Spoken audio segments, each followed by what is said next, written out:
Altyazıyı da açtım. Anlamayacak kardeşler için. Altyazıyı açamamışım. Creepy accounts pretending to be kids. I came across a real Çocuk gibi davranan tüyler ürpertici hesaplar. and it's led me down this weird rabbit hole of people using AI or dressing up pretending to go to school. They all seem to have high heels, check images in them. Is this an age play thing or something more sinister? Literally anything helps as I keep trying to look for answers. This post was made to the subreddit r/Instagram by the user numerouscut792 on April 15th, 2024. It featured screenshots of 3 bizarre-looking Instagram pages they had encountered earlier that day, with OP expressing concern that something truly disturbing was happening with these users. And those in the thread agreed. What the actual fuck? Found all of them and blocked them all. Truthsticks11 is seriously creepy to me. I've been trying to find more about them but can hardly find anything. Very weird account to say the least. The 3 accounts apparently belong to 3 different children. However, when combing through their posts, the content seems to imply something much more bizarre was afoot. Something truly disturbing. Çocuklara ait hesaplar var gibi gözüküyor falan diyor da. This post would be the start of a story that would eventually be picked up and shared all across the online world, becoming one of the more notorious internet mysteries in recent memory, as these accounts revealed an unending rabbit hole that is still being traversed to this very day, in an ongoing investigation into one of the most depraved oddities ever found on Instagram. This is the emerging story of smartschoolboy9. Bakalım. 1, 2, 3, 4. School.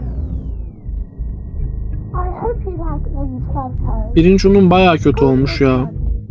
Meyvelerini yiyeceğim sadece. Tam karışmamış pirinç toz gibi ağzıma geliyor. Hiç beğenmedim. We'll return after these messages. Before we get too far down Şöyle olay çocuk gibi davranan yetişkinler olduğu söyleniyor. Bir şey diyorlar. Ben de çok girişi beni çok çekmedi ama başlıyoruz ilk bölümden. Beautiful boy, an account looked after by me, a degree-educated mother choosing to stay anonymous. This was the bio of the first account pictured. İlk bulunan hesap muhteşem bir erkek çocuk hesap eğitimli bir anne tarafından yönetiliyor. Anonim kalmayı tercih ediyorum diyor. In the Reddit post, an account named Truthsticks11, which was said to be operated by a 12-year-old boy and his mother. 12 yaşında bir erkek çocuk ve annesi tarafından yönetilen işte Truthsticks11 adlı bir hesaptan bahsediyor. 2021, the duo would make their very first post, kicking things off on a somewhat concerning note, though not for their own page, but instead. İlk gönderi şey diyor. Platform. So, that's the account run by a man pretending Abdullah Çakir. to be a boy. The video was created and posted by the mother for the sole purpose of warning others of a specific user who had been posing as a child online when in actuality he was a Bu adam bir erkek çocuğu gibi davranıyor diyor. Başka çocukların fotoğraflarını kullanıyor. Okay. grown man who did this in order to get close to and exploit other children across the platform. It's the grim reality of this online world, as predators will do just about anything to get closer to children, and it's a reality İşte pedofiller çocuklara yaklaşmak için her şeyi yapar diyor. unrealized or even ignored by parents, which makes it almost refreshing that this mother was out here trying to raise awareness. These posts would become the crux of the account early on. They would call out this user and their many accounts again and again, eventually going more in depth about what this person would actually do, claiming that they had a strange perversion to dressing up as a Devamlı birinden bahsediyor işte devamlı birilerinin küçük bir erkek çocuğu gibi davrandığı hesaplar açtığından bahsediliyor. Şu ana kadar duyduğum kısmında. young schoolboy. Does he wish he were a young boy in a school classroom, looking nice and being successful at school? Yes. This theme of calling out online predators would remain consistent throughout. We know the truth about this man. Ya adam kısaca devamlı adını kendinin koyduğu bir erkek çocuğuymuş gibi davranıyor. Dinlemenzo diyor.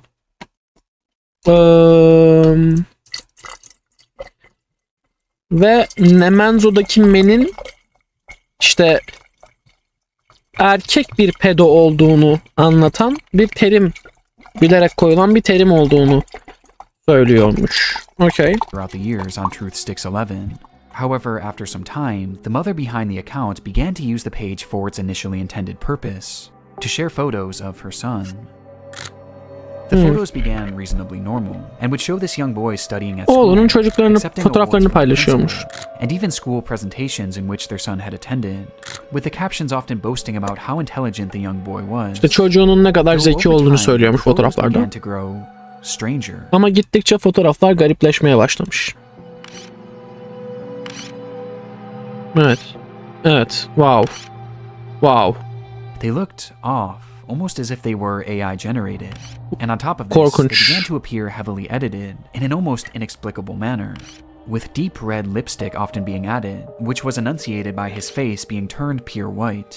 This unsettling trend would continue from here, as with each passing post, Tüyler the ürpertici. photos grew less authentic and more surreal.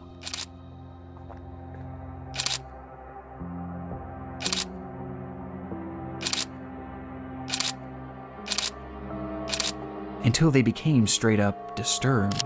Gittikçe rahatsız edici olana kadar These fotoğraflar bizarre edits bozuldu spilled diyor. over past just the images too, as the posts began to appear as disjointed collages, often showcasing multiple grotesque images and paragraphs about how much this user loved school. And this wasn't the only shift either. Okay. Kullanıcının okulu altyazıyı da okuyayım. School. Görsellerde devamlı işte fotoğraflar kolajların içinde Truthsticks 11 kullanıcısının okulu ne kadar sevdiğini anlatan şeyler içermeye başlamış bir noktadan sonra. Hesap kapatıldı mı acaba? Çok merak ediyorum. Kapatılmıştır bence ya. Bakayım.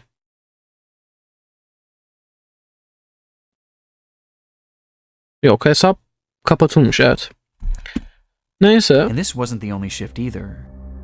At some point, the son behind the account began posting content that allegedly came directly from him, saying things like, "My really cool mom asked me if I'd like to post, and I said, Bir noktadan sonra da postları çocuk atmaya başlamış. yes please." Annem bana post atmak ister misin dedi. Ben de tabii anne, evet tabii anneciğim, evet anneciğim dedim Shared diyor. supposed videos that he had filmed of himself, Kendinin videolarını paylaştı were diyor. equally as unconvincing as his photos, and Onlar da- somehow even more chilling. Onlar da ütüler ürpertici falan diyor videolarda.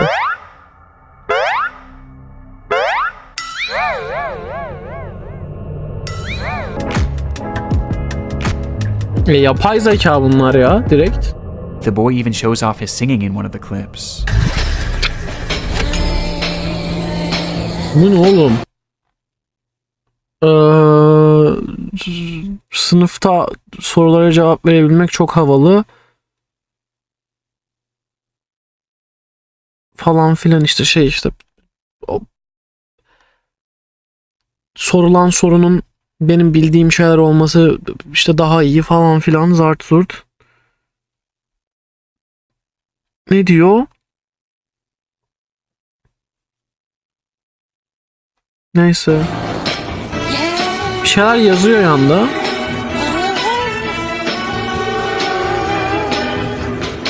Though their voice sounds off. Evet, sesi bir çocuk sesi değil. The account was overall anomalous and extremely off-putting. And though this content was visually alarming, another aspect made it even more so concerning, as over time, many of the images began to resemble CP, showcasing these fake AI children in Fotoğraflar gittikçe CP'ye benzemeye başlamış. CP'nin ne olduğunu biliyorsunuz. explicit positions, Bu with their face karakterler işte gittikçe daha uygunsuz olmayan pozisyonlarda o suratlar olacak şekilde paylaşılmaya sometimes even başlamış. being photoshopped onto scantily dressed adult bodies. Hatta bu çocuk suratları işte yetişkin vücutlarına photoshoplanmış falan Something diyor. obvious about the Truth Sticks account, the supposed child behind it is not real. Even in the more passable photos at the very Evet, bu fotoğrafların arkasında çocuk gerçek değil diyor. beginning, there's Kesinlikle. evidence to suggest that these were likely AI as well. And based on the disturbed, borderline illegal content that this page featured, it seemed more than likely that whoever was behind this page was not an innocent mother concerned for the welfare of other children, Hesabın arkasındakinin normal bir but anne instead, olmadığı belli a ediyor. predatory individual themselves. And this wasn't their only account. Bu da diyor ilk second page tek featured on a hesap Reddit değil diyor. post belonged to a user named girlchloe12 and bore striking similarities to Truth Sticks. The page was also supposedly run by a child and monitored by their parent. Bizarrely, they also posted frequently about the dangers of online predators. Hesapların hepsi işte pedofillerin ne kadar tehlikeli olduğundan bahsediyor ama aslında hepsi de pedolar tarafından yönetiliyor gibi bir şey diyor. Başka bir hesap var diyor. O hesap da aynı şekilde. O hesapta da yine yapay zeka tarafından üretilmiş işte çocuk görselleri var ve o hesapta pedofillere karşı insanları uyarıyor diyor. Ama hesaplar da pedo yani. With the wording of these posts and the editing being essentially the exact same as Truth Sticks, just not as over the top. These two accounts even frequently interacted with each other, thus Birbirleriyle providing a substantial link on its own. But by interact far the most ediyorlarmış. compelling link between these pages is one that is easy to miss at a glance, with that being a blatant obsession with high-heeled mini boots. These shoes were mentioned or shown in virtually every single post made by these two users. Yüksek. Bu arada bir tane gerçek insan fotoğrafı da çıktı. Yüksek topuklu gibi bir şey dedi ama gittikçe gerici olmaya devam ediyor ya. Playtime, I'm sometimes running around with my really cool heeled footwear I wear with my uniform. After coming home from school, education... Evet, yani videodaki varsayımsal erkek çocuğunun işte şeye bayılıyorum, ne denir, topuklu giymeye bayılıyorum falan dediği postlar atılıyormuş o erkek çocuğunun şeyinden, ağzından. Isn't over for the day once the blue blazer, gray jersey, neat tie, white shirt, tailored close-fit gray trousers, and black heeled mini boots are in the wardrobe. No matter what they discussed, school uniforms and mini boots were always a talking point. Ne konuşurlarsa konuşsunlar diyor. Şeyler, okul üniformaları ve çizmeler hep bir topikti diyor. Yani Which hep bir adds konuydu diyor. confirmation to something that is already becoming apparent. This is fetish content. Evet, Not bu too bir unlike fetiş content'i diyor. bizarre accounts in the Pipergate rabbit hole. Fetish content centered around children. Evet. What makes the Chloe account so disturbing is that AI was seemingly not used, and rather the images seem to be of actual children. Despite this Ama diyor Chloe hesabında diyor yapay zeka kullanılmamış. Fotoğrafların hepsi gerçek üretilmiş diyor. Bu bayağı korkunçmuş ya. Fotoğrafların cidden oturup üretildiğini düşününce bir insanın tadı kaçıyor. disturbing distinction, these two accounts are cut from the same cloth, and all signs point to them being created by the same person. A person who, despite their constant warnings of the dangers of adults pretending to be children online, seems to be doing the exact same thing. As part of some İnternette ya Truth Sticks 11 hesabı internette yetişkinlerin çocuk gibi davranmalarının tehlikeli konusunda insanları uyarırken bir yandan bunu kendisi yapıyormuş. Bunun bir fetiş hesabı olduğunu düşünüyor. seems to be doing the exact same thing, as part of some sort of fetish, the extent of which we'll discuss later. But for now, one thing was for certain. These pages were not run by children or their parents. So, who created them? Well, that brings us to our third and final account shown in that initial Hesapları post. kimin yaptığı bizi diyor 3. hesaba gösteriyor. Son hesaba gösteriyor. Smartschoolboy9 was much Smart Schoolboy 9. the same as the other two accounts. They warned of online predators, obsessed over high-heeled mini boots and school uniforms, and posed as a child Altyazıyı okuyabiliyorsunuz değil mi ya? despite clearly not being one. But Smart Schoolboy was different in one key aspect. The person behind the account was pretending to be a child, but they were doing so in a much more apparent manner, as they didn't use AI or stolen images of other kids to form their identity. And instead, they used photos of Altıma sıçtım. themselves. Ha siktir. Oğlum çok korkunç bu. Oha. Hani topuklu giyme fetişi, öğrenci olma fetişi, bir çocuk olma şeyi diyorlar. Bu iki hesapta yapay zeka fotoğrafları veya çocuk fotoğrafları kullanırken Smart Schoolboy 9 hesabının sahibi direkt kendisini bir çocuk gibi tıraş edip makyaj yapıp bir öğrenci gibi giyiniyor ve o topukluları giyiyormuş. Oha.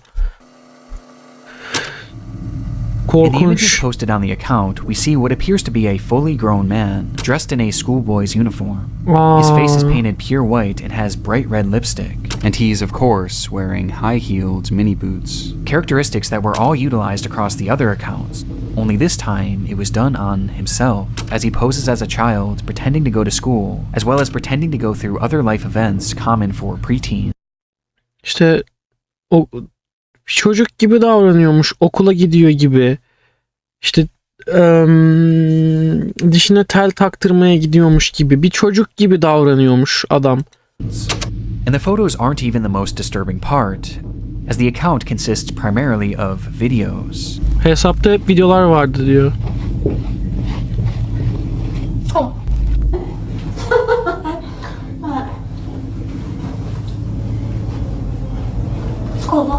Hey, let me know if you like school as well. The videos are all incredibly off-putting. Some show him arriving home from school. 1, 2, 3, 4, 5. School. Others show him claiming to be on the bus heading towards school. Yeah. Bazı videolarda okul servisindeymiş gibi davranırken bazı videolarda okuldan gelmiş gibi davranıyormuş. Bazı videolarda okula gidiyormuş gibi davranıyormuş. Okay. Yes, I'm on the school bus. And other videos showing him doing whatever this is. Bu ne oğlum? Bu ne oğlum? With these strange sounds and the process of sticking his tongue out appearing to be part of his fetish. Bu ne oğlum? As much like the other accounts, his content is overtly sexual, in its own bizarre way. 1, 2.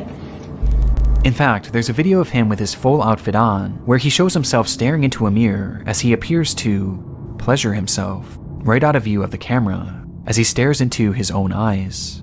Yani videoda aynada kendine bakarak 31 çekiyormuş vücudu gözükmeden. Of.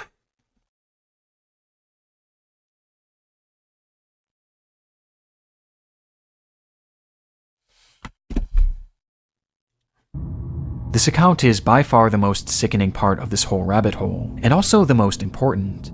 Interspersed throughout his page are a few examples of what this individual's voice sounds like, This is quite good. which just so happens to be the same voice heard in the very first clip shown on the Truth Sticks account. Man. Ses Abdullah Çakır hesabı ile ilgili konuşurken of nefesim daraldı. Truthsticks 11 Truthsticks 11 hesabında konuşan kadınla bu videodaki adam aynı. Pretending to be a boy. Meaning that this full-grown adult man is the one behind this entire rabbit hole. He's the one on these accounts pretending to be a child and their mother, getting some sort of sick satisfaction from whatever this is. And the worst part is, these activities aren't just kept behind closed doors. As we can see on numerous occasions, videos of him walking around outside in a public space, with his full outfit and face paint on. Dışarıda halka açık alanlarda falan oğlum midem bulandı. Dışarıda halka açık alanlarda falan da yürüyormuş böyle. Look at school.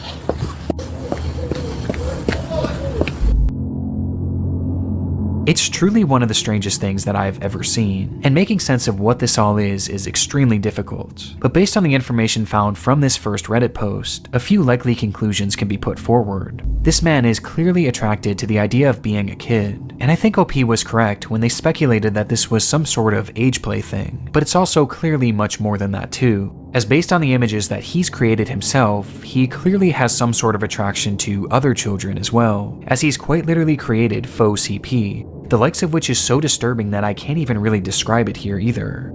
He's creating fetish content, and he's using the likeness of children, and also some children that are clearly very real people, to do so. That much is obvious. But there was also the possibility that he was pretending to be a kid in order to exploit other children across the internet. At this point though, this was merely speculation, with much of the smartschoolboy9 case remaining a mystery, and the rabbit hole was only getting deeper from here. Abi videonun burasında diyor ki tavşan deliği diyor.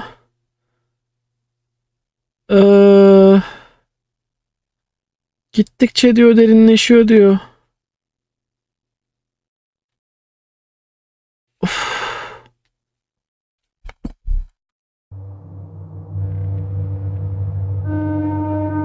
Months after this rabbit hole was introduced to the online world, the story began to be shared all across the internet, most notably on the r/internet mysteries subreddit, where the case really took off.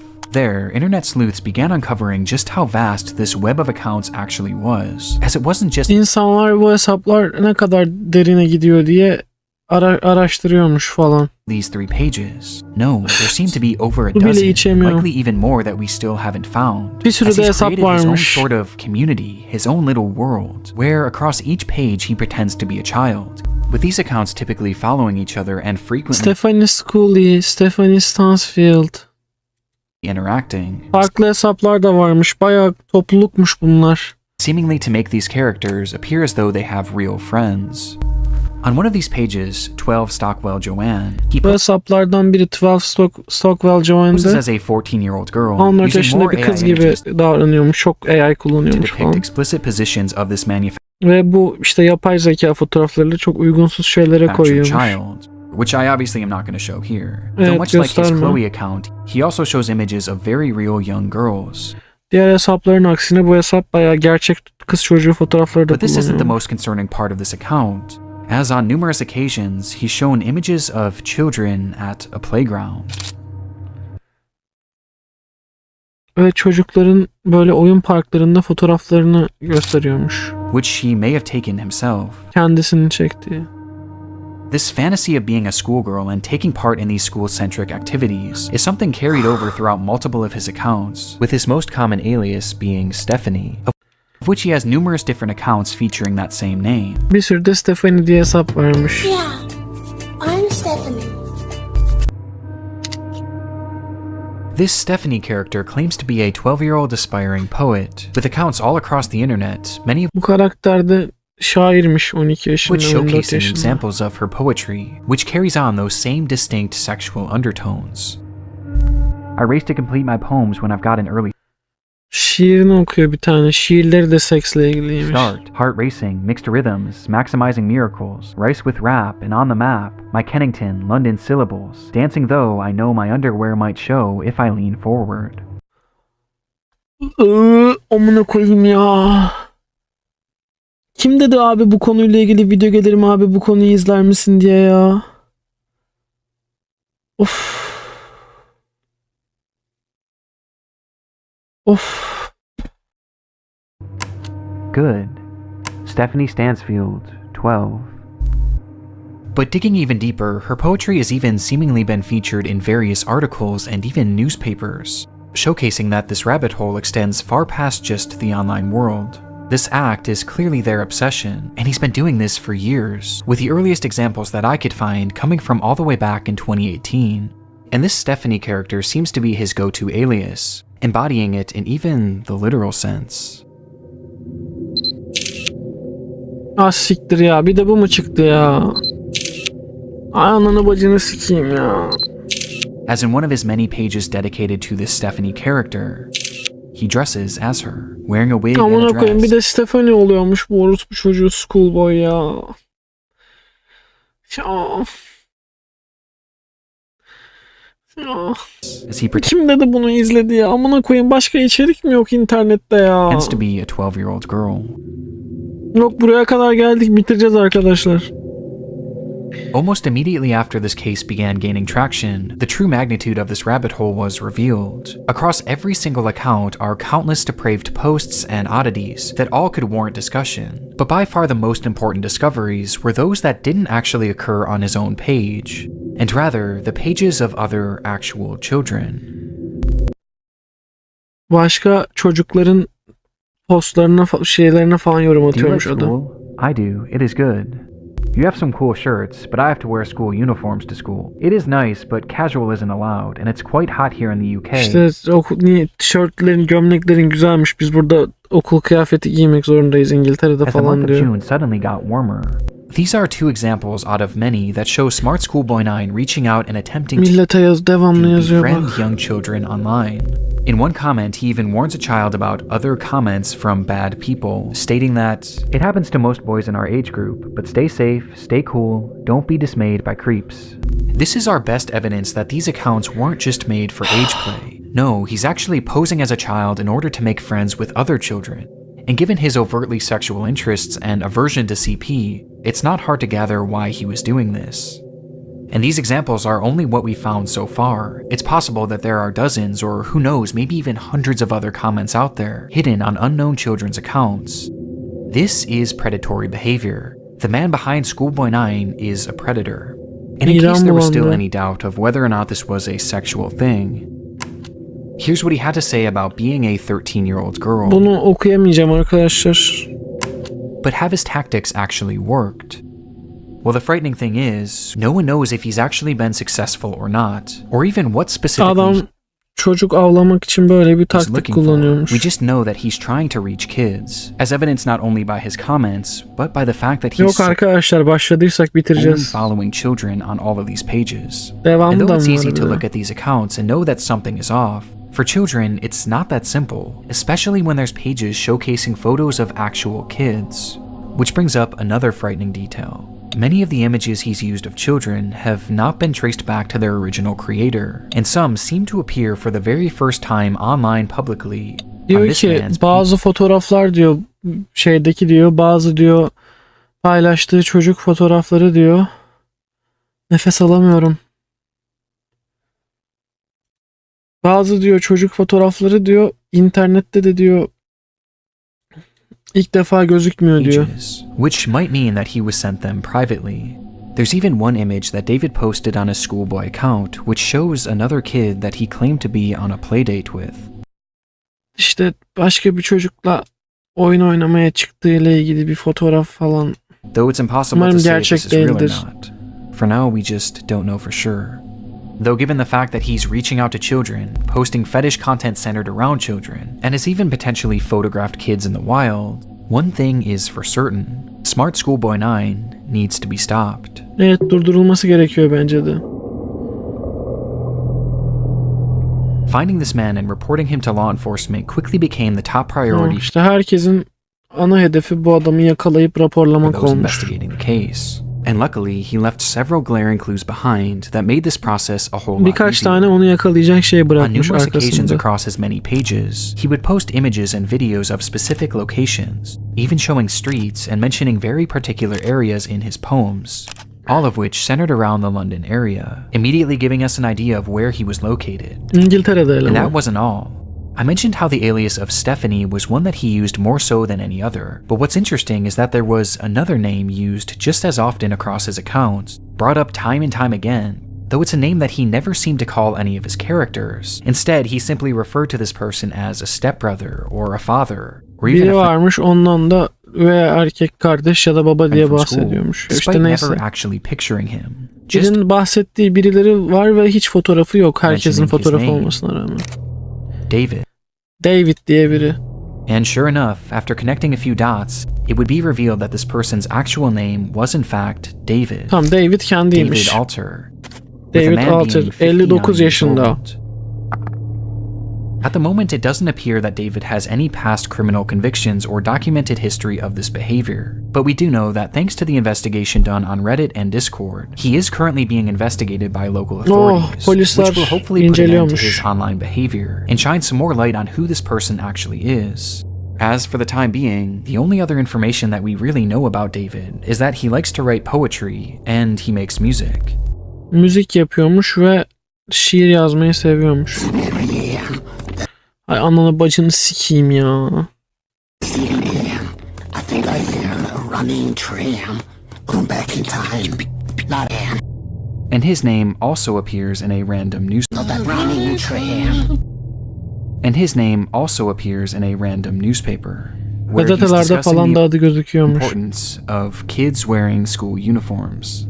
Gazetelerde işte çocukların okula gidip gelmesiyle ilgili de şeyler yazıyormuş. İşte okul üniformalarının okula gidip gelme noktasında ne kadar önemli olduğuyla ilgili şeyler falan. And that's really all we have at the moment. Though there is one very important aspect that we have yet to talk about in relation to this man, with that being David's mental state. Some believe that David is a mentally unwell individual who potentially doesn't know the extent of what they are doing.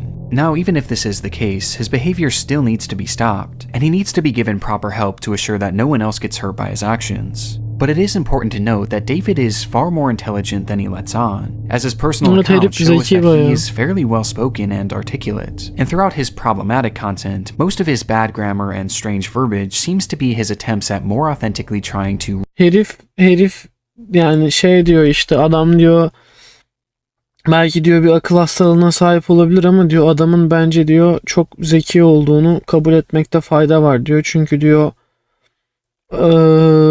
adam bilerek hatalı yazıyormuş. Adam bazı şeyleri bilerek yapıyormuş.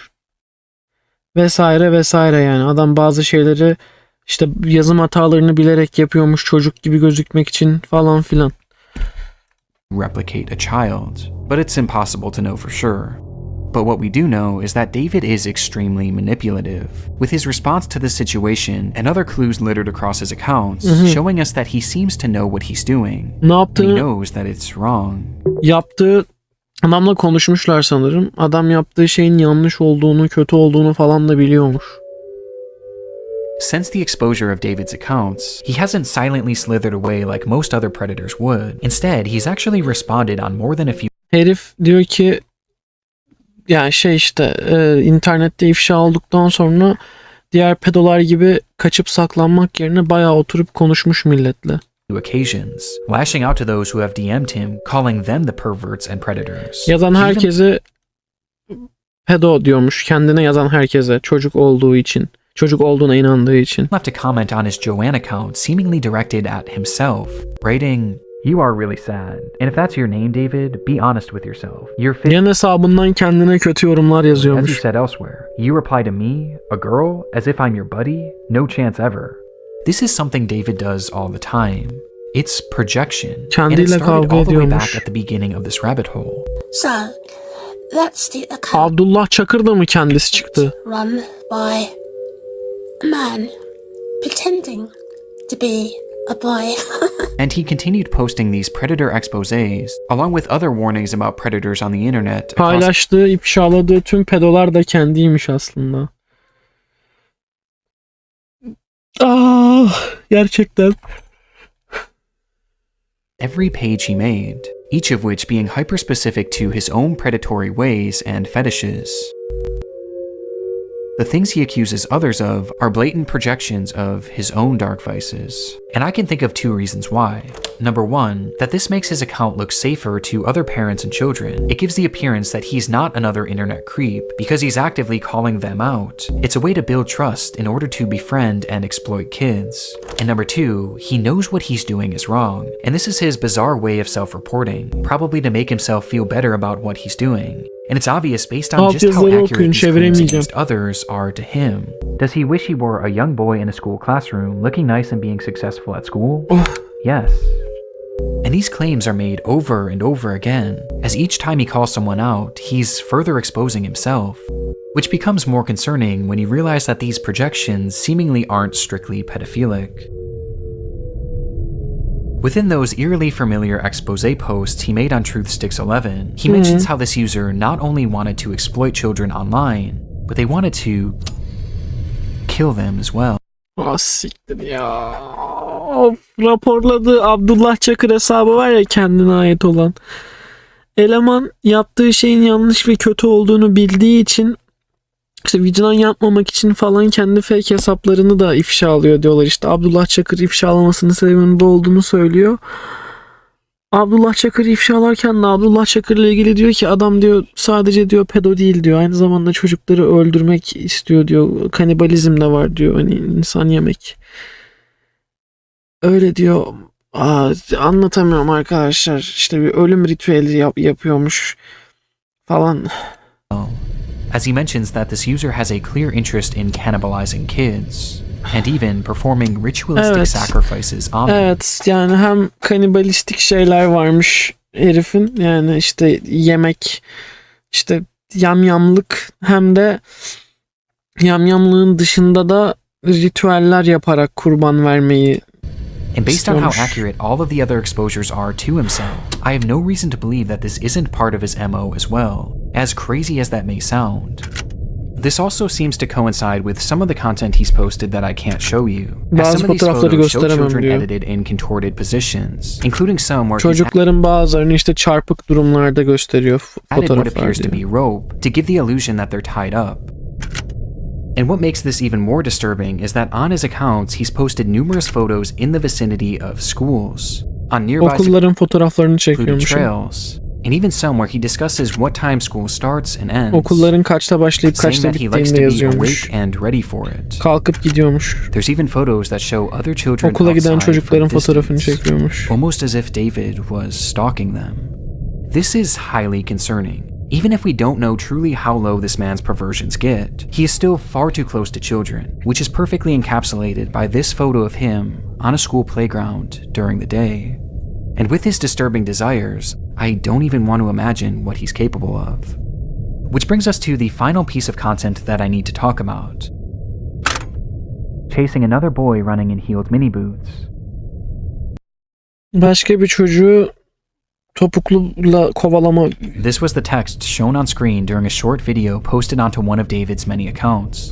And in the video, we see the man pointing the camera at himself, showing his full face of white makeup and red lipstick.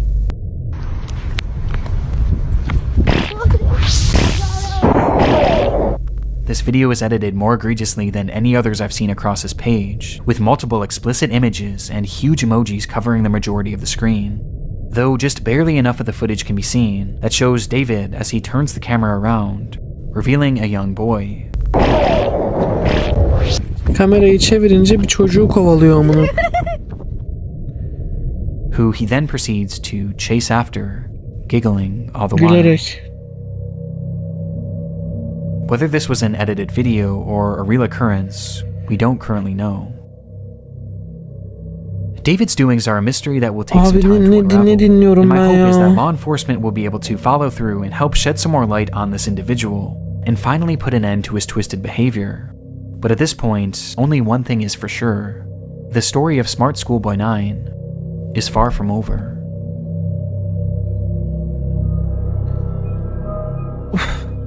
Her şey polislere iletilmiş. Birkaç haftadır polisler inceliyormuş meseleyi. Çok kötü oldum. Çok kötü, çok zordu bunu izlemek. Midem bulanıyor. Çok kötü midem bulanıyor ya.